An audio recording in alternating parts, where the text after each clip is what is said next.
ಎಲ್ಲರಿಗೂ ನಮಸ್ಕಾರಗಳು. ಮತ್ತೊಮ್ಮೆ ಕಿರಣ್ ಇನ್ಸೈಟ್ಸ್ ಟಾಪ್ ಕ್ರಿಕೆಟಿಂಗ್ ಅಪ್ಡೇಟ್ಗೆ ಸ್ವಾಗತ. ಮೊದಲನೇ ಅಪ್ಡೇಟು ಸಂಜು ಸ್ಯಾಮ್ಸನ್ ರಿಲೇಟೆಡ್. ಜಿತೇಶ್ ಶರ್ಮಾ ಒಂದು ಸ್ಟೇಟ್ಮೆಂಟ್ ಪಾಸ್ ಮಾಡಿದ್ದಾರೆ. ಅದು ಏನಂದ್ರೆ, ಸಂಜು ಸ್ಯಾಮ್ಸನ್ ನ ಜಿತೇಶ್ ಶರ್ಮಾ ಲೈಕ್ ಮಾಡ್ತಾರಂತೆ. ಜಸ್ಟ್ ಆಸ್ ಎ ಕ್ರಿಕೆಟರ್ ಆಗಿ ಅಲ್ಲ, ಅವರ ವ್ಯಕ್ತಿತ್ವ ಇರ್ಬೋದು, ಅವ್ರ ಗುಣ ಇರ್ಬೋದು, ಅವ್ರ ನಡವಳಿಕೆ ಇರ್ಬೋದು, ಪ್ರತಿಯೊಂದನ್ನು ಇಷ್ಟಪಡ್ತಾರಂತೆ.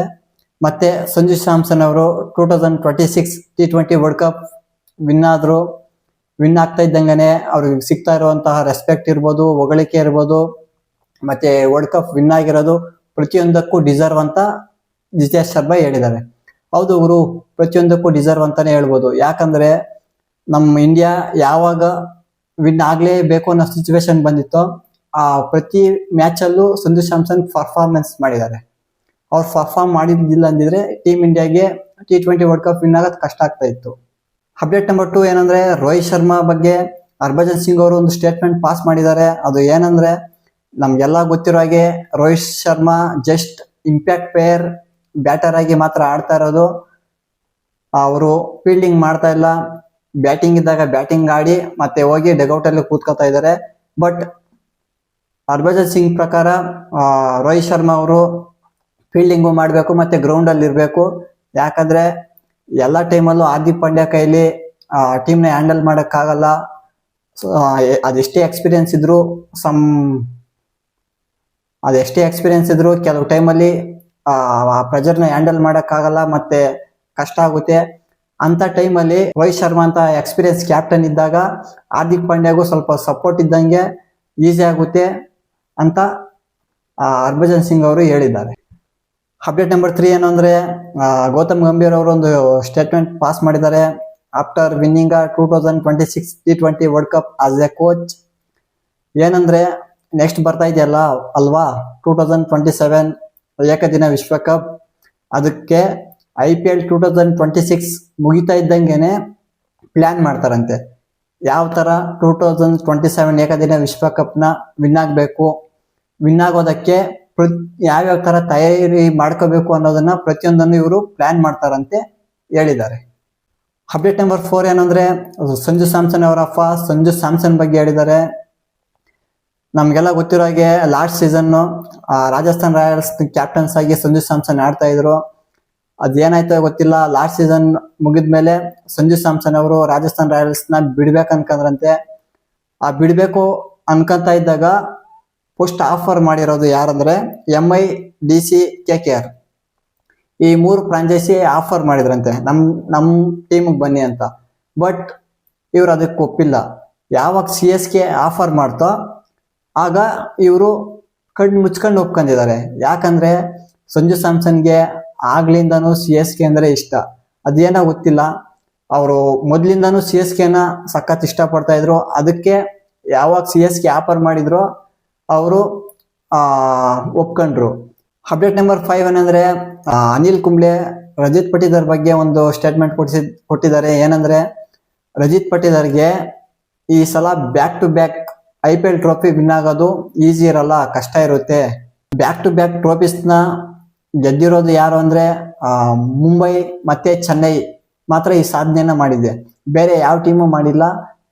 ಬಟ್ ಹಂಗಂತ ಅನಿಲ್ ಕುಂಬ್ಳೆ ಅವರು ನೆಗೆಟಿವ್ ಆಗಿ ಕೂಡ ಹೇಳಿಲ್ಲ. But last season Rajat Patidar captaincy ಆಗಿ ಸಖತ್ತಾಗಿ ಟೀಮ್ನ ಮುನ್ನಡೆಸಿದ್ದಾರೆ. ಲಾಸ್ಟ್ ಸೀಸನ್ ತರ ಈ ಸೀಸನ್ ಮಾಡಿದ್ರೆ back to back trophy RCB win ಆಗೋ ಚಾನ್ಸಸ್ ಇದೆ ಅಂತ ಹೇಳ್ತಾ ಇದ್ದಾರೆ. ಅಪ್ಡೇಟ್ ನಂಬರ್ 6 ಏನು ಅಂದ್ರೆ, ಬಾಂಗ್ಲಾದೇಶ ಮತ್ತೆ ಪಾಕಿಸ್ತಾನ್ 3 ODI ಮ್ಯಾಚ್ ಸೀರೀಸ್ ಆಡ್ತಾ ಇದೆ ಬಾಂಗ್ಲಾದೇಶದಲ್ಲಿ. ಅದರಲ್ಲಿ ಮೊದಲನೇ ಏಕದಿನ ಪಂದ್ಯವನ್ನು ಬಾಂಗ್ಲಾದೇಶ ಅವರು ವಿನ್ ಆಗ್ತಾರೆ. ಪಾಕಿಸ್ತಾನದವರು ಹೀನಾಯವಾಗಿ ಸೋಲ್ತಾರೆ ಆ ಮ್ಯಾಚು. ಮತ್ತೆ ಎರಡನೇ ಮ್ಯಾಚ್ ಅಲ್ಲಿ ಬಾಂಗ್ಲಾದೇಶ ಸೋಲುತ್ತೆ, ಪಾಕಿಸ್ತಾನ ವಿನ್ ಆಗುತ್ತೆ. ಬಟ್ ಅಲ್ಲೊಂದು ಕಾಂಟ್ರವರ್ಸಿ ನಡೆಯುತ್ತೆ. ಏನಂದ್ರೆ, ಅಲ್ಲೊಂದು ರನ್ಔಟ್ ಆಗುತ್ತೆ. ಆ ರನ್ಔಟೇ ಕಾಂಟ್ರವರ್ಸಿ ಕ್ರಿಯೇಟ್ ಮಾಡಿದ್ದು. ಏನಂದ್ರೆ, ನಾನ್ ಸ್ಟ್ರೈಕರ್ ಎಂಡ್ ಅಲ್ಲಿ ಸಲ್ಮಾನ್ ಅಲಿ ಅವರು ಪಾಕಿಸ್ತಾನ ಬ್ಯಾಟ್ಸ್ಮನ್ ಇರ್ತಾರೆ. ಹಸನ್ ಮಿರಾಜ್ ಅವರು ಬೌಲ್ ಮಾಡ್ತಾ ಇರ್ತಾರೆ.